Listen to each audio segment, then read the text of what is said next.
Chacun de nous transmet ce qu'il peut et chacun transmet à sa façon. On peut transmettre la vie, on peut transmettre des connaissances, un apprentissage, des valeurs, un patrimoine, peu importe.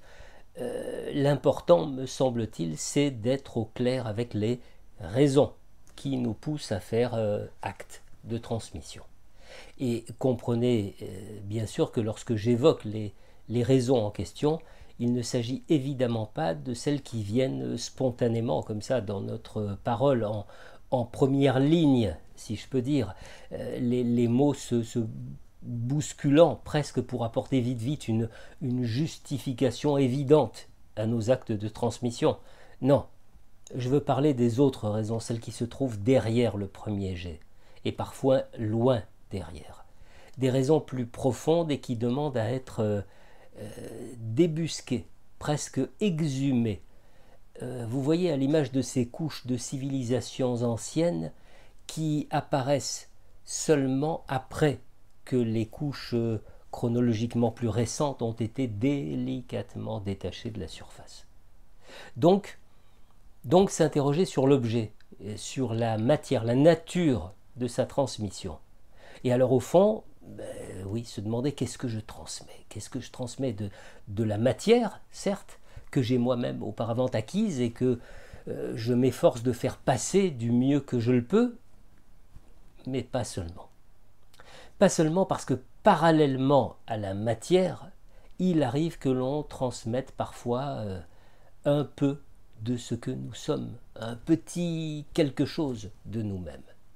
Et si nous transmettons quelque chose d'une façon volontaire, pédagogique, c'est mieux quand même, ordonnée, organisée, parfaitement consciente, eh bien ce qui se transmet de nous n'est en revanche ni volontaire ni organisé.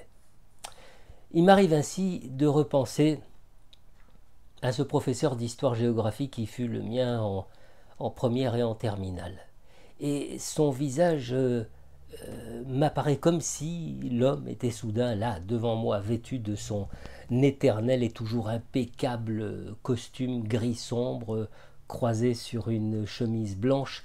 Et alors j'entends en moi, avec un intense sentiment de réalité et d'actualité, les paroles qu'il avait prononcées lorsque, totalement perdu dans les errances de mes futures orientations universitaires, j'avais sollicité un entretien avec lui. Alors il était resté, après les cours, dans un lycée désert.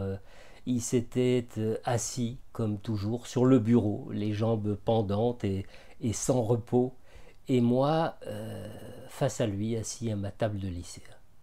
Eh bien, voyez-vous, ce moment qui fait retour 50 ans après qu'il se soit déroulé, ce moment me confirme que ce professeur m'a transmis beaucoup plus que des connaissances en histoire et en géographie.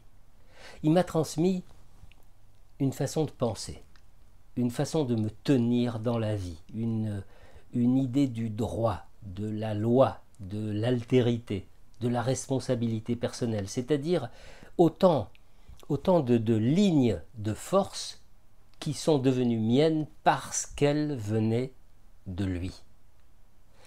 Alors, comment ne pas faire le rapprochement avec la relation analytique, avec les effets du transfert, avec les jeux de projection et d'identification que nous vivons tous chaque jour et d'une façon encore plus manifeste dans le cadre de l'analyse.